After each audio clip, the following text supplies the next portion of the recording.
Assalamualaikum warahmatullahi wabarakatuh. Alhamdulillahi rabbil alamin. Wassalatu wassalamu ala ashrafil anbiya'i wal mursalin wa ala alihi wa sahbihi ajma'in. أشهد أن لا إله إلا الله وحده لا شريك له وأشهد أن محمد عبده ورسوله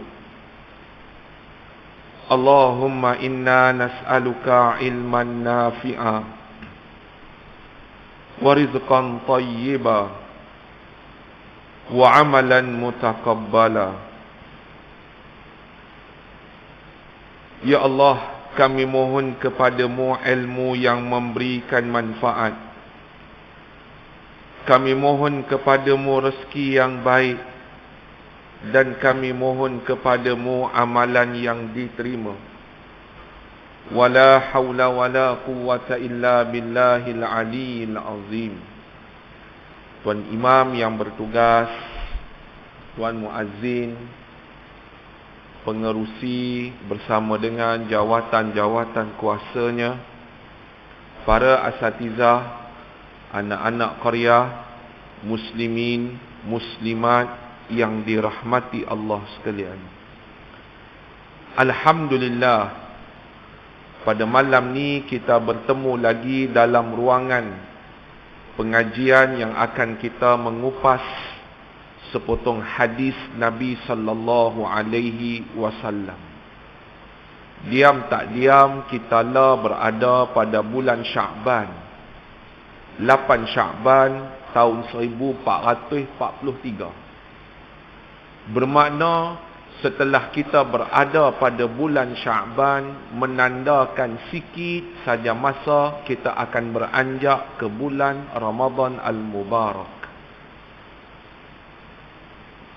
Nabi mengingatkan di dalam bulan Sya'ban, siapa-siapa yang masih lagi ada puasa-puasa yang dia kena ganti, maka pada bulan Sya'ban adalah saat-saat akhir sebelum mai Ramadan.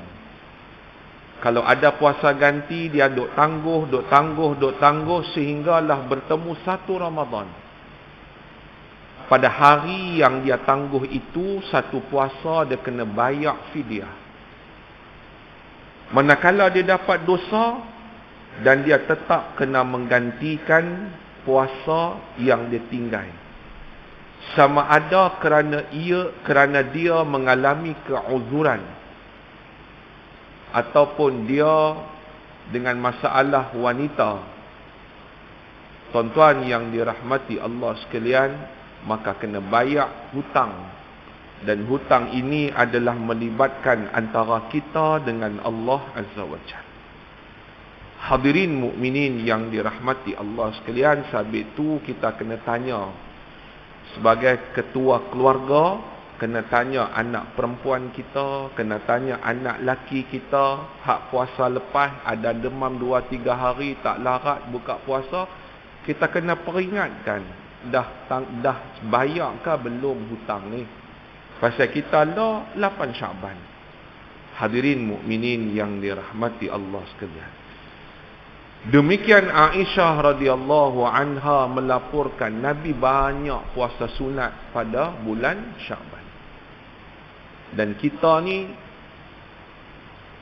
sedang menunggu satu bulan yang ditunggu oleh ramai orang-orang beriman dan orang-orang saleh. Maka mudah-mudahan pada bulan ni kita menggandakan amalan-amalan, kebajikan-kebajikan dan juga ketaatan demi ketaatan. Hadirin mukminin yang dirahmati Allah sekalian, pada malam ni kita akan terus kepada hadis yang ke-78. Hadis yang ke-78 ni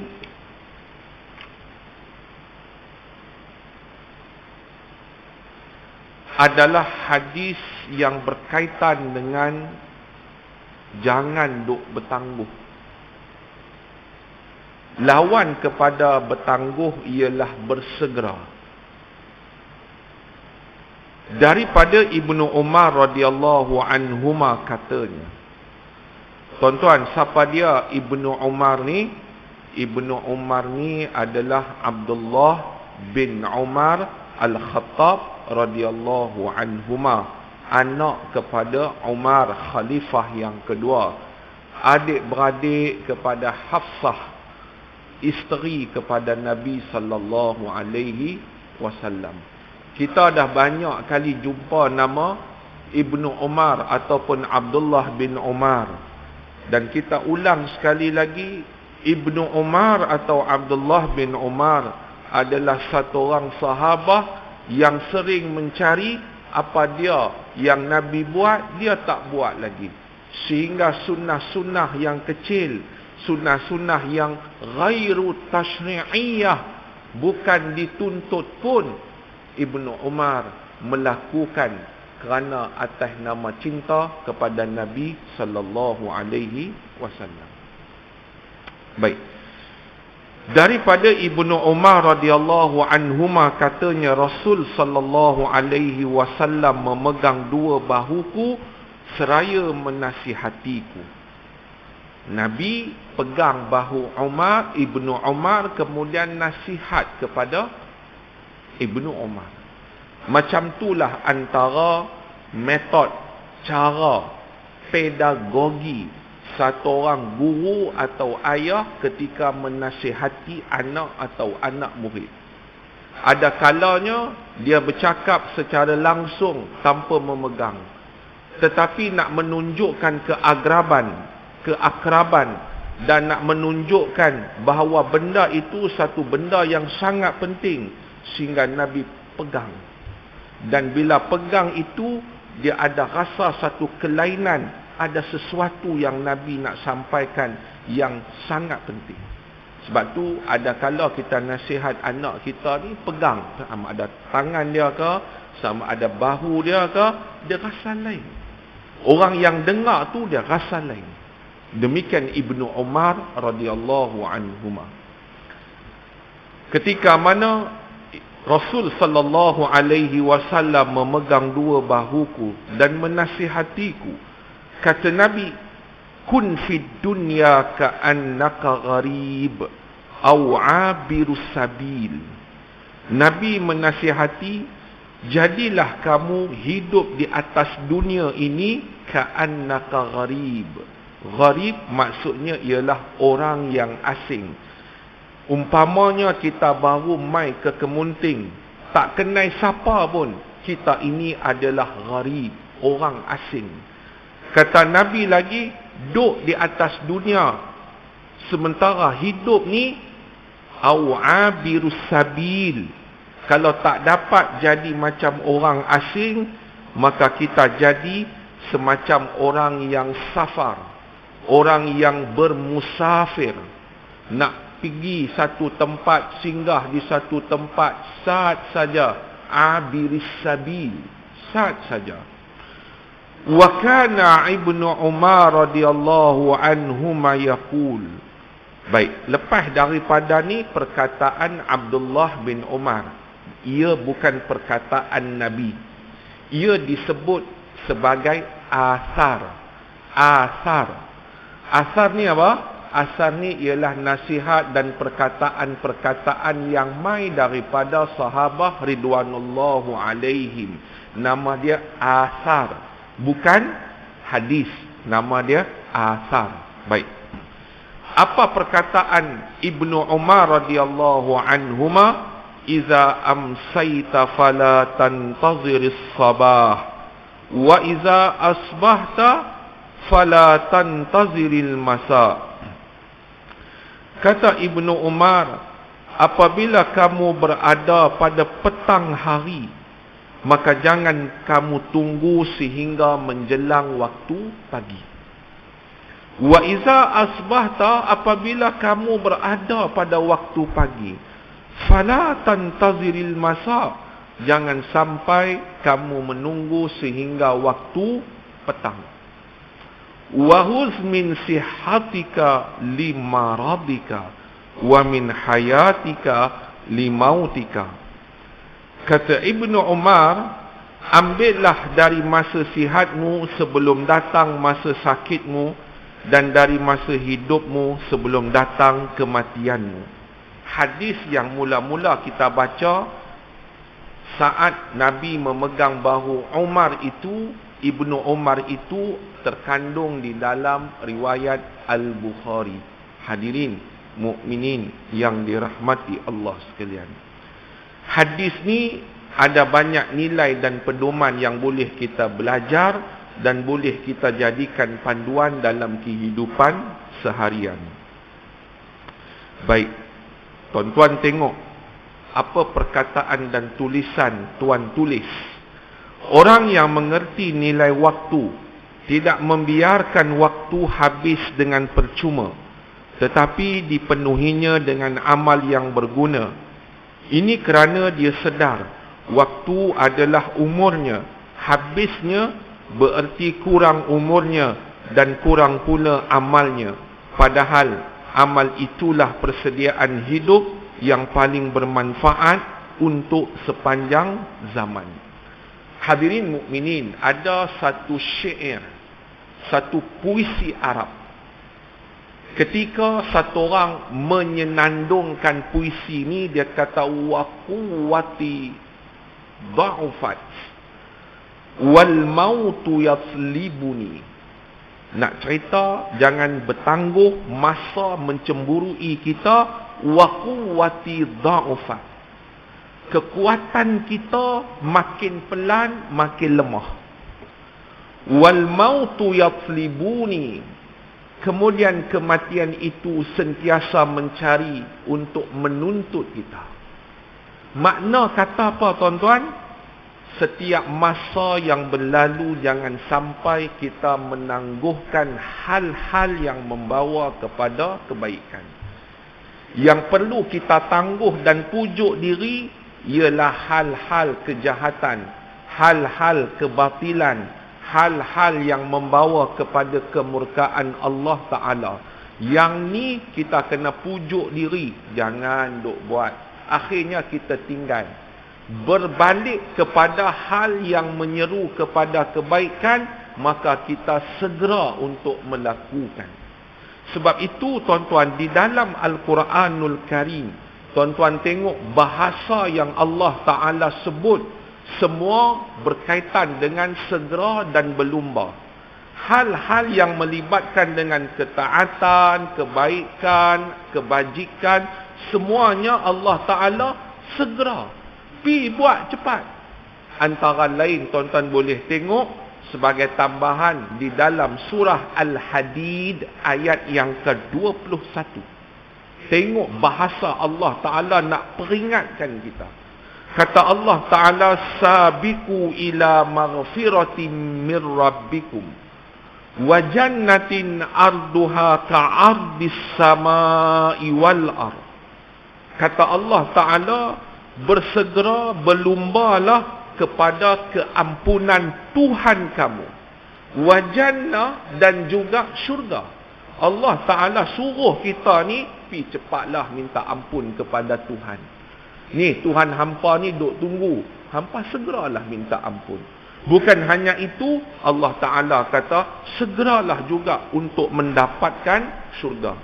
Allah bayangkan macam mana indah dan luasnya syurga. Kata Allah Ta'ala, arduha ka'ardis samai wal ard, luas dia seluas langit dan bumi. Hadirin mukminin yang dirahmati Allah sekalian, ini bahasa-bahasa yang Allah suruh kita jangan bertangguh. Adapun perkara yang melibatkan kejahatan, kita kena tangguh. Ada satu orang jawatan kuasa masjid, dia bercerita dan bersembang. Dia kata, kami ni jawatan kuasa masjid sedang merancang untuk pasang speaker, amplifier di masjid ni dengan kos yang mahal, dengan harapan bila mengumandangkan azan, bila berkhutbah, bila menyampaikan ilmu, jemaah dengar tu dia sedap. Bincang punya bincang, tuan-tuan, setuju dengan harga. Setelah ada diskaun, harganya ialah 95,000. 95,000 pasang. Pasang pun kontraktor yang dilantik dia sap. Pasang, tuan-tuan, elok sebulan dua, terbakar. Pi betul, terbakar lagi. Hai, kita punya ni 95,000 ni, takkan mudah terbakar. Jadi telefon hak masjid terdekat, antaranya telefon Masjid Maimun, tanya kepada pengurusi berapa kos pasang speaker dan semua lengkap yang elok kualiti. Dia kata kami ni pasang hak elok, mahal lah sikit tapi elok kuat hati. Berapa? 10,000. Uish, terkejut, 10,000 murah ha? Tanya Masjid Kemunting, berapa ribu? Hampir 20,000. Hai, jauh lebih murah. Pasal apa? Kami 95,000, asal dah 100,000 lebih, diskaun jadi 95,000. Panggil orang-orang yang pakar dalam teknikal speaker ni. Panggil, tuan-tuan, buka, tu dia punya barang tu, tuan-tuan, semua cap ayam cokia mai Taiwan. Letak harga berganda-ganda. Bukan tak boleh kita ambil untung berganda, tapi padan patutlah sampai 95,000. Kata sahabat-sahabat yang pakar ni kalau pasang betul-betul pasang 20,000 dah cukup dah. Untuk keluasan masjid macam ni, jemaah banyak ni, dah cukup dah. Tu dia, tuan-tuan, orang dah wakaf, orang dah sumbang. Jadi tuan-tuan yang buat kapek ni dan buat kipas gegasi ni, bila tuan-tuan rakam, kemudian tuan-tuan bagi orang tengok, yang ni ada kejujuran. Yang ni bagus. Dan ni ada, kita bagi kredit dan pujian. Tuan-tuan punya WhatsApp tu, yang tuan-tuan tunjuk ni, masuk dalam handphone ni, tuan-tuan, merata ni. Orang tanya, kenal tak masjid apa ni, Kampung Pasir ni? Dia kata, oi, kenal ya, duduk semayang situ. Bagus depa. Ada transkira, ada panggil apa tu, tuan-tuan? Panggil apa? Transparent. Kejujuran. Belanja berapa, buat berapa, baki berapa, yang tu kita mahu. Jangan kita menjadikan sebahagian daripada amalan-amalan untuk wakaf dan juga infak, ambil untuk duit poket kita sendiri. Tuan-tuan yang dirahmati Allah sekalian. Jadi tuan-tuan akhirnya panggil balik kontraktor tu, tak maulah. Ambil balik barang hampa ni, kami tak mau dah. Dia pun merayu, tak apalah, kami nak buat lagi. Tak mau, hampa keluarkan. Panggil kontraktor baru, buat kiraan semula, lebih-lebih kurang 30,000. Nampak tak tuan? 30,000 tu paling elok dan jenama yang okey. Hadirin mukminin yang dirahmati Allah sekalian, sebab tu nak pilih satu-satu projek ni kena tengok hati-hati. Dia bukan keputusan satu orang, apatah lagi ia melibatkan duit orang ramai. Satu sen tu tuan-tuan, Allah akan tanya. Satu sen tu Allah akan tanya. Sebab ia melibatkan duit wakaf, infak dan duit orang sedekah. Hadirin mukminin yang dirahmati Allah sekalian. Maka benda-benda yang membawa kepada kemurkaan Allah ni jauhkan. Demikian tuan-tuan, kalau tuan-tuan tengok di dalam surah Al-Baqarah ayat 148, Allah Ta'ala kata fastabiqul khairat ainama takunu ya'ti bikumullahu jami'a. Allah kata, hampa semua bersegeralah melakukan kebaikan di mana juga hampa berada. Tak kira tuan-tuan, sama ada kita di rumah, sama ada kita di pejabat, sama ada kita di kebun, sama ada kita tengah ramai, sama ada kita tengah seorang diri. Kata Allah Ta'ala, fastabiqul khairat, berlumba melakukan kebaikan. Apa juga yang namanya kebaikan yang Allah redha, segera buat dan jangan bertangguh. Tuan-tuan tengok rahmatnya Allah Ta'ala nak suruh kita buat, dan akhirnya Allah memberi habuan dan Allah Ta'ala memberikan pahala. Subhanallah. Hadirin mukminin yang dirahmati Allah sekalian. Ada satu NGO, dia buat social experiment. Dia berjalan, ada satu orang ni jadi pelakon. Kemudian beberapa kamera ditutup dan disembunyikan. Ada dua lakonan. Pertama, satu orang yang berumur 60 tahun lebih, dia pakai lebih kurang macam orang kampung, satu ayah, kemudian bawa nota, duduk letih. Kebetulan ada rider GrabFood sedang berehat, pi bagi nota, dan dia kata, nak, ni anak pakcik ni duk letak di sini, dia kata nak mai, tapi sampai lah dah 2 jam tak mai lagi ambil pakcik, tapi dia tinggalkan nota ni, pakcik tak reti nak baca.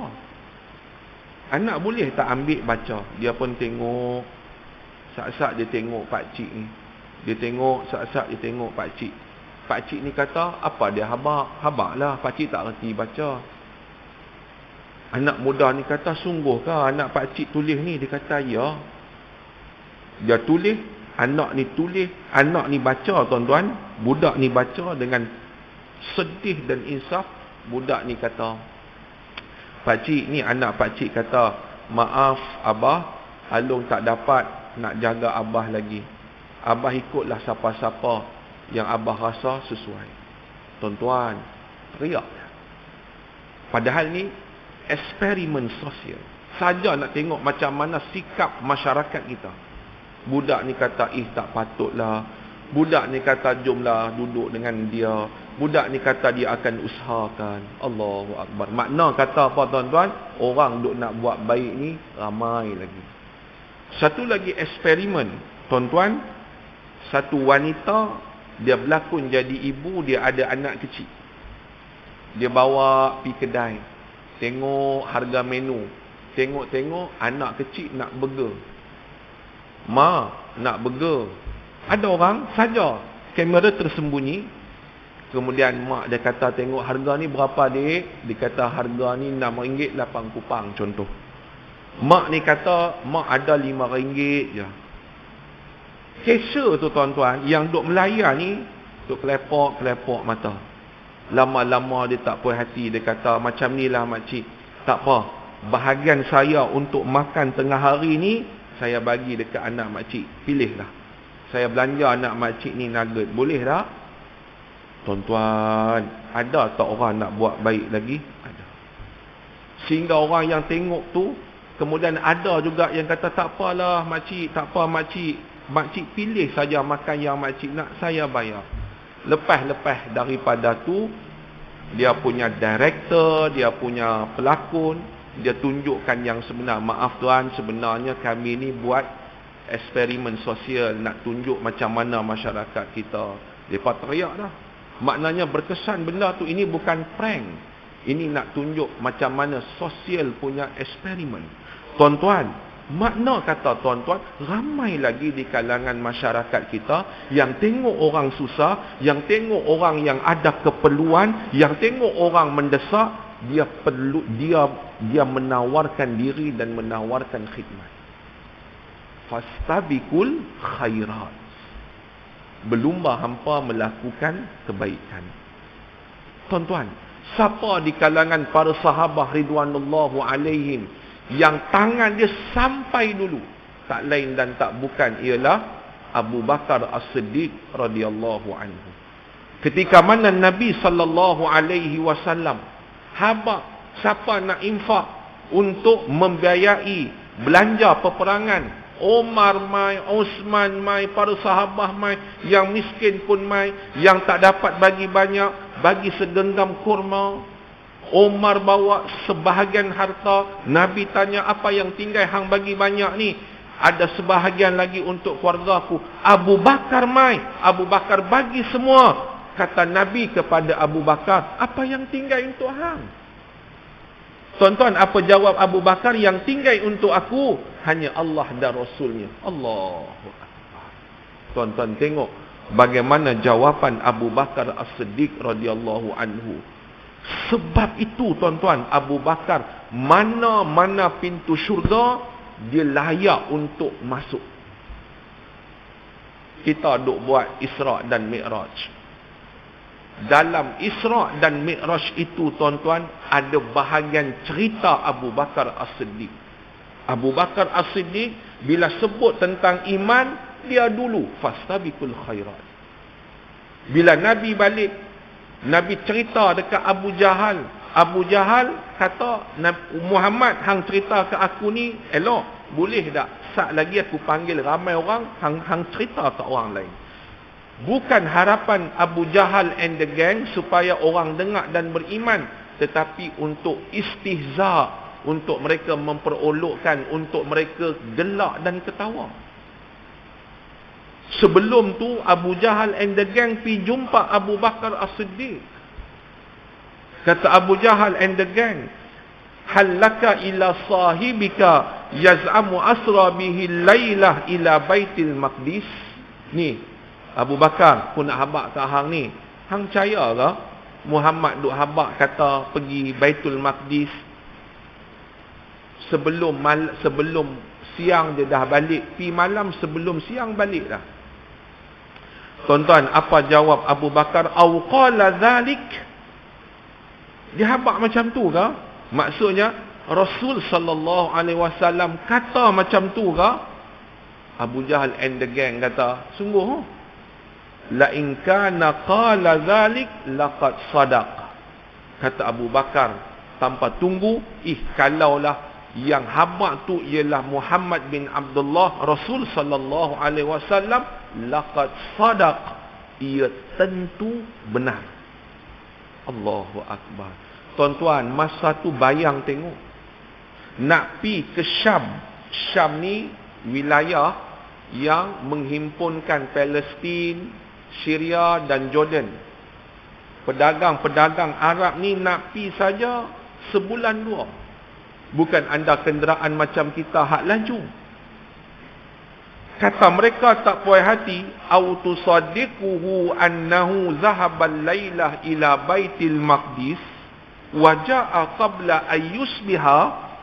Ni Abu Jahal and the gang tak puas hati, kemudian provoke lagi. Hang ni fikir elok sikit. Dia ni pi bukan sebulan. Dia ni pi waktu malam, belum subuh dia sampai dah ke Mekah. Hang ni biar betul. Tuan-tuan, perkataan dan jawapan Abu Bakar As-Siddiq radhiyallahu anhu ditulis dengan tinta emas dalam sejarah. Tuan-tuan tengok apa perkataan dan jawapan Abu Bakar As-Siddiq. Dia kata, na'am, inni la usaddiquhu. Ya, sesungguhnya aku mempercayainya. Fima huwa ab'adu min zalik, sekalipun ia lebih jauh daripada itu. Maknanya kalau lebih ajaib daripada tu, tapi keluar daripada mulut Nabi sallallahu alaihi wasallam, aku pasti membenarkan. Usaddiquhu bi khabaris sama, aku meyakini wahyu daripada langit, fi ghadwati aw rauhah, yang mai pada waktu pagi, yang mai pada waktu petang. Sejak daripada itu Abu Bakar As-Siddiq digelar dengan gelaran As-Siddiq. Apa maksud As-Siddiq? Yang benar. Kita ni tuan-tuan, bila dengar satu orang meninggal dunia, kita doa. Apa kita doa? Kita doa supaya dia tergolong dalam golongan orang beriman, para syuhada, siddiqin. Tuan-tuan, siddiqin ni apa? Yang membenarkan syariat, yang membenarkan perkataan Nabi, yang membenarkan kebenaran. Soalannya tuan-tuan, hidup kita lah, adakah termasuk ciri-ciri yang membenarkan semua tadi? Tuan-tuan, berapa ramai yang bila dengar daripada Nabi sebut Isra' dan Mi'raj pada waktu itu, akhirnya mereka berunduk ke belakang. Mereka kata, Muhammad ni lah, Aku tak percaya. Kufur. Tuan-tuan, mudah-mudahan Allah Ta'ala pimpin diri kita. Allah Ta'ala kukuhkan iman kita. Hadirin mukminin yang dirahmati Allah sekalian. Baik. Tuan-tuan, Ibnu Umar, tuan-tuan tengok yang kedua, radhiyallahu anhuma, dalam wasiatnya itu berkata, gunakanlah hari sihatmu bagi masa sakitmu, dan dari hidupmu dari masa matimu. Ini bererti masa sihat dan masa hidup di dunia hendaklah digunakan sepenuhnya dan sebaik-baiknya untuk amal dan pekerjaan yang berguna, untuk mendatangkan faedah di kemudian hari, dan hargailah masa yang tersebut itu sebelum datang masa sakit dan masa mati. Tuan-tuan yang dirahmati Allah sekalian. Tuan-tuan, dalam sejarah ada satu sahabat, nama dia ialah Umair bin Al-Humam Al-Ansari. Saya ulang supaya nama ni lekat dalam minda kita. Umair bin Al-Humam Al-Ansari radhiyallahu anhu. Dia ni ikut Nabi perang. Masa Nabi duk wasiat dan Nabi sallallahu alaihi wasallam duk pesan. Nabi kata, "Qumu ila jannah arduhas samawati wal ard." Nabi kata, bersegera bangunlah hampa semua menuju kepada syurga Allah yang luas dia seluas langit dan bumi. Qala yaqulu Umair, Anas bin Malik yang cerita ni, dengar daripada perkataan dan nasihat Nabi itu. Kemudian Umair sebut, kata Umair, ya Rasulullah, jannatun arduhas samawati wal ard. Syurga ni luas dia seluas langit dan bumi. Bukan dia tak percaya, dia nak takkid, nak jawapan yang mengiyakan mai daripada Nabi. Dia tanya bahasa kita, sungguhkah ya Rasulullah luas satu-satu syurga ni seluas langit dan bumi? Tuan-tuan, apa jawab Nabi? Naam. Ya. Qala Umar. Qala Umair. Umair pun jawab, bah. Apa maksud bah? Bah ni kalau bahasa Arab maksudnya, kita ni bahasa kita macam wow. Kita ni wow, ada benda satu-satu yang ajaib, benda-benda satu yang menarik, kita kata wow. Bah. Bila Nabi dengar tu, Nabi kata, ma yahmiluka ala qaulika bah. Apa pasal yang hang duk sebut wow ni, bah ni pasal apa hang duk sebut ni? Apa kata Umair? Kata Umair bin Al-Humam radhiyallahu anhu, la wallahi ya Rasulullah illa raja'ah an akuna min ahliha. Tidak, demi Allah wahai Nabi, melainkan aku ni berharap aku menjadi sebahagian daripada penduduk syurga yang luas dia seluas itu. Aku harap ya Rasulullah. Tuan-tuan, apa jawab Nabi? Fa innaka min ahliha. Hang sebenarnya sebahagian daripada penduduk syurga. Dia dengar ni tuan-tuan, meremang. Dia dengar daripada Nabi. Tuan-tuan, dia dengar ni bukan dengar daripada mulut tok syekh ke, tok guru ke, ustaz ke. Dia dengar ni mai daripada mulut Nabi. Dia dengar ni Nabi kata fa innaka min ahliha. Hang sebahagian daripada ahlinya. Tuan-tuan, fa akhraja tamarat min qaranihi. Dia pun cepat-cepat ambil kurma yang dia simpan dalam karung. Faja'ala ya'kulu minhun. Dia pun makan. Dia makan. Summa qal. Lepas dia makan sebahagian, dia pun berhenti sat. Lepas dia berhenti sat, dia kata, la in ana hayitu hatta akula tamarat hazihi innaha lahayatun qawilah. Dia kata, kalaulah aku terus makan semua, bila aku nak masuk syurga? Tentulah panjang lagi hidup ni.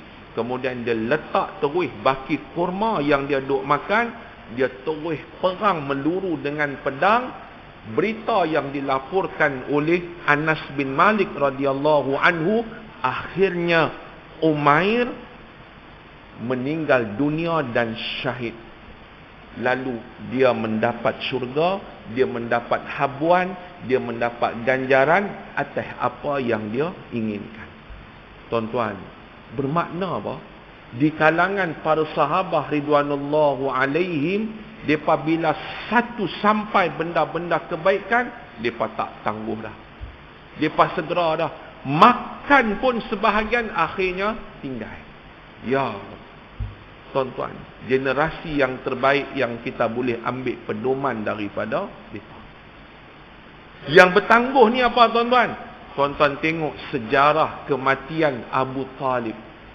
Abu Talib, tuan-tuan, bila dia sakarat, duduk di tepi dia Abu Jahal dan Abdullah bin Abi Umayyah.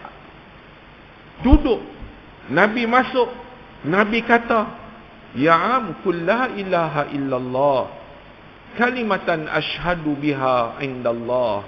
Pakcik, sebutlah la ilaha illallah. Sebut.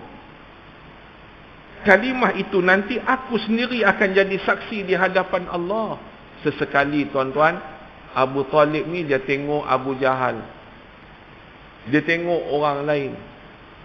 Kemudian dia tengok Nabi. Abu Jahal kata, "Ya Abu Talib, atarghabu am millati Abdul Muttalib?" Pasal apa yang hang duk benci sangat dengan agama pak kita, moyang kita ni, hang nak tinggal semata nak ikut agama anak menakan hang ni? Pasal apa? Akhirnya dia tangguh, dia mati di dalam kekufuran.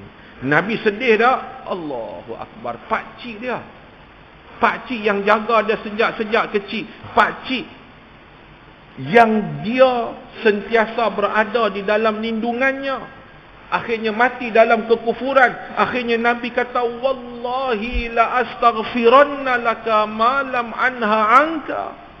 Demi Allah, aku akan minta ampun bagi pihakmu kepada Allah selagi mana tak ada tegahan.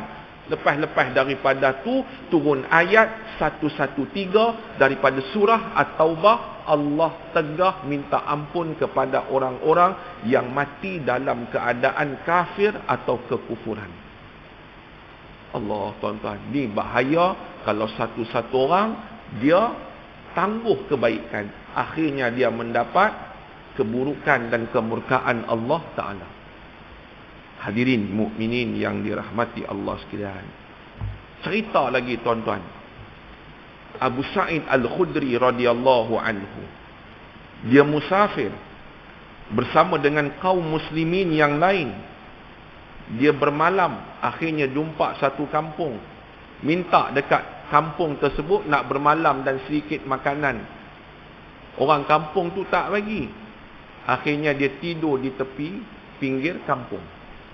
Tuan-tuan yang dirahmati Allah sekalian, akhirnya anak buah ketua kampung pimai jumpa Abu Sa'id Al-Khudri radhiyallahu anhu. Dia kata, "Siapa di kalangan hampa ni yang pandai menjampi ru'yah? Ru'yah, jampi. Siapa di kalangan hampa yang pandai ni? Ni ketua kami, pengulu kami, tok ketua kami ni kena sengat binatang bisa. Kami cuba ikhtiar, tak sembuh." Kata Abu Sa'id Al-Khudri radhiyallahu anhu, "Aku boleh cuba. Tapi kalau sembuh, aku minta upah." Akhirnya dibacakan suratul Fatihah, disembur, kemudian dengan izin Allah sembuh. Bagi upah. Sebahagian riwayat kata 30 ekor kambing. Maka Abu Sa'id Al-Khudri radhiyallahu anhu pergi jumpa Nabi. Tanya pada Nabi situasi ni, "Ya Rasulullah, wallahi ma raqaitu illa bi Fatihatil kitab." Ya Rasulullah, aku tak jampi melainkan hanya guna surah Al-Fatihah. Dan dengan izin Allah sembuh. Tuan-tuan, apa jawab Nabi? Apa reaksi Nabi? Fatabassama. Nabi senyum. Nabi senyum. Tuan-tuan tengok, benda baik jangan bertangguh. Nabi senyum.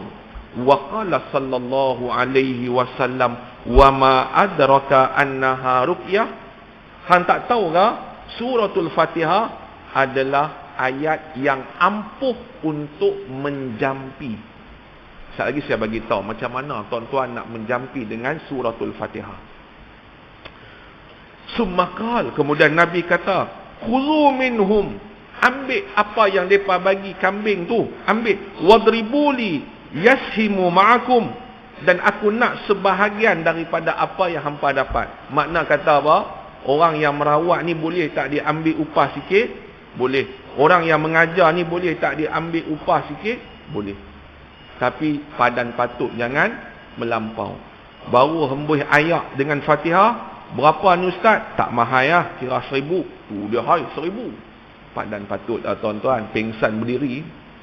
Tapi nak cerita, boleh dah ambil upah daripada tu, harus ambil upah. Tapi padan patut. Baik. Alang-alang bila saya sebut benda ni tuan-tuan, macam mana kita nak ru'yah? Ru'yah ni jampi dengan suratul Fatihah. Tuan-tuan, pengalaman Al-Imam Ibn Qayyim Al-Jauzi. Ibn Qayyim Al-Jauzi, dia ni duduk di Mekah lama, akhirnya dia sakit. Dia tak jumpa doktor, dia tak jumpa ubat, dia tak jumpa. Bukan dia tak cari, tak jumpa ubat yang menyembuhkan dia. Kemudian tuan-tuan, fakuntu u'aliju nafsi bil Fatihah, aku berubat dengan surah Al-Fatihah. Hak ni tuan-tuan kena dengar elok-elok. Aku berubat dengan surah Al-Fatihah. Fa'aralaha ta'siran ajiban. Pendapat aku, ia memberikan kesan yang sangat ajaib. Subhanallah.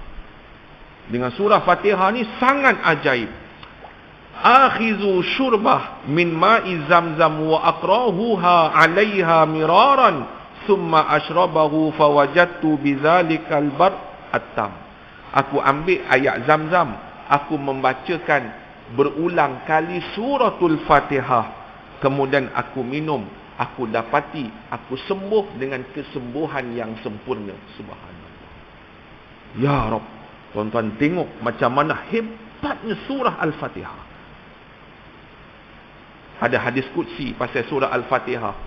Nanti saya akan sebut yang ni di surau berdekatan. Tuan-tuan, kehebatan suratul Fatihah. Kemudian kata Al-Imam Ibn Qayyim, summa sirtu a'tamidu zalika 'inda katsir minal auja. Sejak daripada itu aku berpegang teguh bila aku sakit, aku membacakan surah Al-Fatihah. Boleh tak kita pergi ubat, pergi cari di farmasi klinik? Boleh tuan-tuan, itu juga sunnah.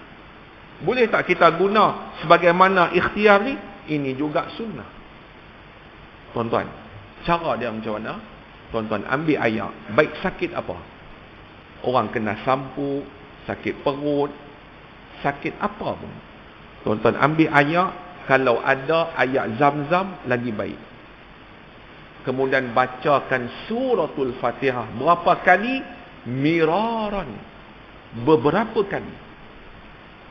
Pertama, kata Al-Imam Ibn Utsaimin, nak merawat menggunakan suratul Fatihah ada 2 syarat. Tuan-tuan dengar elok-elok. Syarat pertama ialah tuan-tuan yang berubat dengannya meyakini dan mengimaninya. Pertama. Syarat yang kedua, orang yang mai berubat dia juga berperasaan dengan perasaan yang sama. Berapa kali nak baca? Miraran. Berkali-kali. Sekali, 2 kali, 3 kali, 4 kali, 5 kali. Kemudian hembus dan bagi minum. Yakini ada kemustajaban daripada Allah, insya-Allah akan menemui kesembuhan dan kemustajaban. Tuan-tuan tak percaya, tuan-tuan buat. Isteri demam ke, sakit tekak ke, lepas kena positif COVID, kemudian dia rasa lemah badan, cek dah negatif dah, tapi lemah badan, nak buat pun Allah lesu. Tuan-tuan, cuba yang ni. Ubat-ubat juga, cuba yang ni. Tuan-tuan, keajaiban. Keajaiban. Anak aku ni nak dengar perkataan cukuplah susah. Tuan-tuan, baca di dalam ayak, kemudian bagi dia minum, bagi dia mandi. Tuan-tuan, ajaib. Ajaib. Ajaib. Tuan-tuan cuba, ini pengalaman orang-orang yang saleh. Tuan-tuan cuba. Tapi cuma sebagaimana saya sebut kuliah yang lepas, saya bimbang kuliah yang akan datang pakat-pakat cerah. Pasal apa? Masing-masing jadi tok bomoh dah di rumah. Mana pi pengurusi, mana pi SU, mana pi haji ni, pakat habis. Orang pakat beratok di rumah dia jadi perawat dah. Tu dia sejak daripada tu. Tapi nak cerita tuan-tuan, jangan bertangguh bila dapat satu-satu ilmu untuk mengamalkan dan untuk menunaikan. Fastabiqul khairat.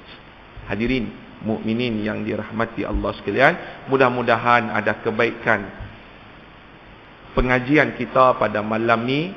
Mudah-mudahan kita jangan jadi manusia yang bertangguh dalam hal-hal yang membawa kepada kebaikan. Wallahu ta'ala a'lam bis-shawab. A'udzu billahi minasyaitonir rajim. Allahumma ij'al jam'ana hadza jam'an marhuma wa tafarruqan min ba'dihi tafarruqan ma'suma. Wa sallallahu ala sayyidina Muhammad wa ala alihi wa sahbihi wa sallam. Walhamdulillahi rabbil alamin. Taqabbalallahu minkum. Assalamualaikum warahmatullahi wabarakatuh.